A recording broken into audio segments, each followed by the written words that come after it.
நம்ம தொடர்ந்து கவர்மெண்ட்டுடைய அப்டேட் ஸ்கீம்ஸ்லாம் பார்த்துட்டு இருக்கோம். இன்னைக்கு அதில் ரொம்ப ரொம்ப முக்கியமான விஷயம் அப்படின்னு சொல்லிட்டு பார்த்தீங்கன்னா, நிறைய பேருக்கு இன்னும் மகளிர் உரிமை தொகை வரல அப்படிங்கிறதை கேட்டுட்டு இருக்கீங்க.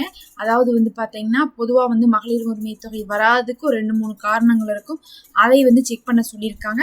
ஒன்று, உங்களுக்கு இந்த தடவை மெசேஜ் வராமல் இருந்திருக்கலாம், ஆனால் மகளிர் உரிமை தொகை வந்திருக்கும், அக்கௌண்ட்டில் இருக்கும். ஏன்னா பார்த்தீங்கன்னா, போன தடவை வரையும் மெசேஜ் வந்துட்டு அதுக்கப்புறம் போய் அக்கௌண்ட்டில் செக் பண்ணால் அக்கௌண்ட்டில் ஆட் ஆகிட்டு இருந்துச்சு. ஆனால் இந்த தடவை நிறைய பேருக்கு மெசேஜே வரல. அதனால என்ன நினைச்சுக்கிறாங்கன்னா, இல்லை நமக்கு இந்த தடவை மகளிர் உரிமை தொகையே வரல அப்படின்னு நினைச்சுக்கிறாங்க. கிடையாது, மெசேஜ் வரல அப்படிங்கறதுனால நீங்க வரலன்னு நினைக்காம நீங்க போய் உங்களுடைய அக்கௌண்ட்டை செக் பண்ணுங்க. எந்த அக்கௌண்ட்ல மகளிர் உரிமை தொகை நீங்க கொடுத்து வச்சிருக்கீங்களோ அந்த அக்கௌண்ட்ல செக் பண்ணுங்க. அதுலயும் இந்த மாசம் 4 லட்சம் பேருக்கு அதிகமா சேர்த்திருக்காங்க.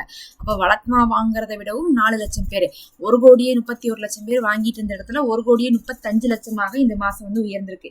ஏது அந்த 4 லட்சம் பேர், ஏன் அதுல என்னெல்லாம் சேர்த்தல அப்படின்னு கேட்டீங்கன்னா, அந்த 4 லட்சம் யார் யார் வருவாங்கன்னா, ஆல்ரெடி 2 முகாம்கள் வச்சிருந்தாங்க. 2 முகாம்னா எப்ப வச்சிருந்தாங்கன்னு பாத்தீங்கன்னா, ஃபர்ஸ்ட் டிஎம்கே உடைய ஆட்சியில மகளிர் உரிமை தொகை ஃபார்ம் கொடுத்தாங்க, போய் அப்ளை பண்ணாங்க. ரிஜெக்ட் பண்ணவங்க எல்லாம் போக செலக்ட் பண்ணவங்க 1,10,00,000 மக்களை செலக்ட் பண்ணியிருந்தாங்க. அதுக்கப்புறம் என்ன பண்ணாங்கன்னு பார்த்தீங்கன்னா, அது ஒரு வருஷத்துக்கு மேலே அப்படியே ஒரு 1.5 வருஷம் போச்சு. அதுக்கப்புறம் கடைசி வருஷம் 5வது வருஷம் பார்த்தீங்கன்னா, எலெக்ஷன் வர்றதுக்கு முன்னாடி நிறைய மக்கள் எங்களுக்கு கொடுக்கலன்னு கேட்டுட்டு இருந்தாங்க. அதனால கொடுக்காதவங்களெல்லாம் கவர் பண்ணுவோம்னு சொல்லிட்டு முகாம் 1 அமைச்சாங்க. அந்த முகாம் 1ல நிறைய பேர் ஃபார்ம் கொடுத்து அதுல நிறைய பேருக்கு வந்துச்சு, ஒரு 10 லட்சம் பேருக்கு வந்துச்சு. அடுத்தது மறுபடியும் ஒரு 6 மாசம் கழிச்சு முகாம் 2 அமைச்சாங்க. அந்த முகாமும் பார்த்தீங்கன்னா டிஎம்கே உடைய ஆட்சி காலத்துல 5வது வருடத்துல வந்துச்சு. கரெக்டா பாத்தீங்கன்னா இந்த எஸ்ஐஆர்ல வர்ற சமயம் இருந்துச்சு, அதுக்கு முன்னாடி வந்துச்சு 2வது முகாம். மொத்தமா 2 முகாம், ஒரு முகாம்ல ஒரு 10 லட்சம் பேர்த்த சேர்த்துனாங்க, 2வது முகாம்ல ஒரு 10 லட்சம் பேர்த்த சேர்த்துனாங்க. ஆனா நிறைய பேர் அதுலயே அப்ளை பண்ணிருப்பாங்க. உங்களுக்கே தெரியும், ஒவ்வொரு முகாம்லயுமே அந்த முதல் தடவை விடுபட்டவங்க அப்ளை பண்ணாங்க. ஆல்ரெடி என்ன சொன்னாங்க, 2.5 கோடி பேர் எலிஜிபிளா இருக்காங்க அப்படின்னு சொன்னாங்க. அப்ப 2.5 கோடி பேத்துல 1 கோடியே 10 லட்சம் பேருக்கு தான் கொடுத்துருக்காங்கன்னா, வாங்காதவங்க 1 கோடியே 40 லட்சம் பேர் இருந்திருப்பாங்க. அத்தனை பேருமே போய் அப்ளை பண்ணிருப்பாங்க. நிறைய பேர் பண்ணாட்டினாலும் கடைசிக்கு பாத்தீங்கன்னா கிட்டத்தட்ட ஒரு 75 லட்சமாவது அப்ளை பண்ணிருப்பாங்க. அப்படி இருந்தாலும் கூட ஒரு 10 லட்சம் பேருக்கு முதல் தடவையும் 2வது தடவை பண்ணவங்களுக்கு ஒரு 10 லட்சம் பேருக்கு கிடைச்சு. ஆனா அந்த 2வது தடவை பண்ணி கிடைக்காதவங்க இருப்பாங்களே, அதாவது முதல் தடவை பண்ணி கிடைக்காதவங்க 2வது தடவை போயிருப்பாங்க. 2வது தடவையே பண்ணி கிடைக்கலன்னா என்ன பண்ணுனா, நீங்க மறுபரிசீலனை கொடுங்க அப்படின்னு சொல்லிட்டு ஒரு ஆப்ஷன் கொடுத்துருந்தாங்க. அந்த மறுபரிசீலனையை பாத்தீங்கன்னா இப்ப போன வாரம் அதுக்கு ஒரு 10 நாளைக்கு முன்னாடி நம்ம வீடியோல தெளிவா சொன்னோம். சில இடத்துல மறுபரிசீலனை முகாம் நடக்குதுன்ட்டு.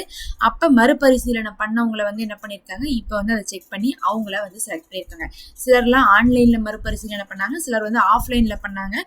அதுல இருந்து ஒரு 4 லட்சம் பேருக்கு இந்த மாசம் என்ன ஆயிருக்குன்னா உங்களுக்கு வந்திருக்கு காசு அப்படின்னு சொல்லிட்டு தெரிய வருது. அதனால போன தடவை வாங்கணுங்களும் சரி, இல்லை மறுபரிசீலனை கொடுத்தோம் அப்படிங்கிறவங்களும் சரி, உங்களுக்கு மெசேஜ் வந்திருக்கான்னு பாருங்க. மெசேஜ் வராட்டினா நீங்க டைரக்டா நீங்க எந்த அக்கௌண்ட் கொடுத்துருக்கீங்களோ அந்த அக்கௌண்ட்டவே செக் பண்ணி பாருங்க. ஒருவேளை அந்த அக்கௌண்ட்லயே வராட்டினாலும் அக்கௌண்ட் மைனஸ் பேலன்ஸ்ல இருக்கா, லாக் ஆயிருக்கா அப்படின்னு சொல்லிட்டு பாருங்க. ஃப்ரீஸ் ஆயிடும் சில டைம். ஏன்னா ரொம்ப பேலன்ஸே இல்லாம வச்சிருப்பாங்க. அதாவது ஒரு காசு ஒரு குறிப்பிட்ட காசு ஒவ்வொரு அக்கௌண்ட்டும் மெயின்டைன் பண்ணணும்னு சொல்றாங்க. அதாவது 3000 ரூபாய் இருக்கணும் இந்த அக்கௌண்ட்டுக்கு, இல்ல 1000 ரூபாய் இருக்கணும், அந்த மாதிரிலாம் இருந்தா அந்த 1000 ரூபாய் நம்ம அதுல வச்சுட்டு தான் இருக்கணும். நம்ம எப்பயோ போட்டிருப்போம் அதுல 1000 ரூபாய் 2000 ரூபாய். ஆனா அவங்க பாத்தீங்கன்னா வருஷத்துக்கு ஒரு தடவை சர்வீஸ் டாக்ஸ், அந்த அவங்க பாத்தீங்கன்னா சில வேலையெல்லாம் பண்றாங்களா, நம்ம ஏடிஎம் போறோம் எடுக்கிறோம், அதை மெயின்டைன் பண்றாங்கல்ல. அதனால எல்லாருக்குமே நம்ம எடுக்கிறோமோ எடுக்கலையோ எந்த பேங்க் அக்கௌண்ட் நம்ம கிரியேட் பண்ணாலும் அந்த பேங்க் அதை மெயின்டைன் பண்றதுக்கு ஒரு சர்வீஸ் டாக்ஸ் அப்ளை பண்ணுது. இப்போ ஒருவேளை என்னுடைய அக்கௌண்ட்ல 1000 ரூபாய் மினிமம் பேலன்ஸ் இருக்கணும் கன்ஃபார்மா அப்படின்னு இருந்து நான் பாத்தீங்கன்னா சர்வீஸ் டாக்ஸ் பிடிச்சது கவனிக்காம விட்டுருந்தேன்னு வச்சுக்கோங்க. ஏன்னா எல்லா தடவையும் சர்வீஸ் டாக்ஸ்ல உங்கள்கிட்ட கேட்க மாட்டாங்க, அக்கௌண்ட்ல இருந்து எடுத்துருவாங்க. அப்ப அந்த 1000 ரூபாயில இருந்து அவங்க ஒரு 200 ரூபாய் சர்வீஸ் டாக்ஸ் எடுத்தாங்கன்னா எனக்கு என்ன ஆயிருது, 800 ரூபாய் ஆயிருது. 800 ரூபாய் நான் என்னது மினிமம் பேலன்ஸுக்கு போயிருது. மினிமம் பேலன்ஸ் 1000 ரூபாய்க்கு கீழே போகுதுன்னு வச்சுக்கோங்க, என்ன பண்ணுவாங்கன்னா ஃபைன் போட்டுருவாங்க. அதாவது என் அக்கௌண்ட்ல 1000 ரூபாய் கன்ஃபார்மா இருக்கணும், எப்பயுமே இருக்கணும், எல்லா மாசமும் இருக்கணும். அதுக்கு கீழே போறப்பெல்லாம் நமக்கு ஃபைன் வரும்னு அர்த்தம். அப்ப இவங்க சர்வீஸ் டாக்ஸ் எடுத்திருப்பாங்க, நாம 1000 ரூபாய் போட்டிருக்கோம்னு நினைச்சிட்டு இருப்போம். அந்த 200 ரூபாய் போனதுக்கு அப்புறம் அது 800 ரூபாய் இருக்கும். 800 ரூபாய் என்ன ஆயிரும், ஃபைன் போடுவாங்க. ஃபைனை எங்க இருந்து எடுப்பாங்க, அந்த 800 ரூபாயில இருந்து எடுப்பாங்க, உங்களெல்லாம் கூப்பிட மாட்டாங்க. அப்ப அந்த 800 ரூபாயில இருந்து ஃபைனை வேற பிடிப்பாங்க ஒவ்வொரு மாசமும். கடைசியில பார்த்தா அது 0 ஆயிரும். அதுக்கப்புறம் அது மைனஸ் அக்கௌண்டா போய் ஒரு மாதிரி ஃப்ரீஸ் ஆயிருக்கும். அதனால கூட அதுல காசு வராம இருக்கலாம். அதனால அதை செக் பண்ணுங்க அப்படிங்கிறாங்க. ஆக்டிவா இருக்கா அப்படிங்கறது சொல்றாங்க. அதே மாதிரி நீங்க ஆதார் லிங்க் பண்ணதுல தான் பாக்குறீங்களா அப்படிங்கறத செக் பண்ணுங்க. நிறைய பேர் ஆதார் லிங்க் பண்ண அக்கௌண்ட்ல பாக்குறது இல்ல. ஆனா ஆதார் லிங்க் பண்ண அக்கௌண்ட்ல தான் இவங்க வந்து கொடுப்பாங்க. உங்கள்ட்ட 3 பேங்க் அக்கௌண்ட் இருக்கலாம், 2 பேங்க் அக்கௌண்ட் இருக்கலாம். ஆனா ஆதார் லிங்க் பண்ண அக்கௌண்ட் தான் வந்து என்ன பண்ணுவாங்க, இவங்க ஆக்டிவேட் பண்ணியிருப்பாங்க. ஏன்னா உங்களுடைய ஆதார் நம்பர் முதல் கொண்டு அவங்க வாங்கியிருக்காங்க. அதனால ஆதார் லிங்க் பண்ணியிருக்கக்கூடிய பேங்க்ல பாருங்க, மொத்தத்துல வந்து பேலன்ஸ் இருக்கா, அது வந்து ஆக்டிவா இருக்கான்னு பாருங்க. அதே மாதிரி ஆதார் லிங்க் பண்ணதுல வந்து பாருங்க. அதே மாதிரி வந்து பாத்தீங்கன்னா மெசேஜ் வந்திருக்கோ இல்லையோ நீங்க வந்து என்ன பண்ணலாம், பேலன்ஸ் செக் பண்ணியும் பார்க்கலாம். இது வந்து பாத்தீங்கன்னா முதல் தடவை, அதாவது போன மாசம் வரையும் 1,30,00,000 பேர் வாங்கிட்டு இருந்தாங்கல்ல, அவங்களும் பார்த்து, அது போக மறுபரிசீலனை பண்ணவங்களும் பாருங்க. போன தடவை வாங்கிட்டு இருந்தவங்கள இந்த தடவை 60 வயசு மேல இருக்கவங்கள மைனஸ் பண்ணியிருக்காங்களான்னு கேட்டீங்கன்னா கிடையாது. இந்த தடவையும் 60 வயசுக்கு மேல இருக்கக்கூடிய முதியோர்களுக்கு வந்து கொண்டுதான் இருக்கு. ஏன் 60 வயசுக்கு மேல இருக்கவங்களுக்கு நம்ம வந்துட்டு இருக்கு அப்படின்னு நம்ம சொல்றோம்னா, ஃபர்ஸ்ட் வந்து டிவிகே கவர்மெண்ட் என்ன சொல்றாங்கன்னா, மகளிர் உரிமை தொகையில இருக்கிற முதியோர்களை நாங்க நீக்க போறோம். 60 வயசுக்குள்ள, 21 வயசுல இருந்து 60 வயசுக்குள்ள மட்டும்தான் வாங்க முடியும். அதுக்கு மேல இருக்கவங்களாம் நீங்க முதியோர் தொகைக்கு தான் போய் வாங்கணும் அப்படின்னு சொல்லிட்டு அவங்கள நீக்க போறதா சொல்லியிருந்தாங்க. போன மாசமே அவங்களுக்கு வராதுன்னாங்க, ஆனா வந்துருந்துச்சு. இந்த மாசமும் அவங்களுக்கு வராதோ அப்படிங்கக்கூடிய ஒரு அச்சத்தை வந்து எழுப்பியிருந்தாங்க. ஆனா இந்த மாசமும் வந்திருக்கு. அதனால சிலர் வந்து 60 வயசுக்கு மேல நமக்கு வந்துருச்சு, அதனால வந்து நமக்கு காசு வரல, 60 வயசு தாண்டிட்டோம்னு நினைச்சுக்காதீங்க. 60 வயசு தாண்டினாலும் இந்த தடவை எல்லாருக்கும் வந்திருக்கு.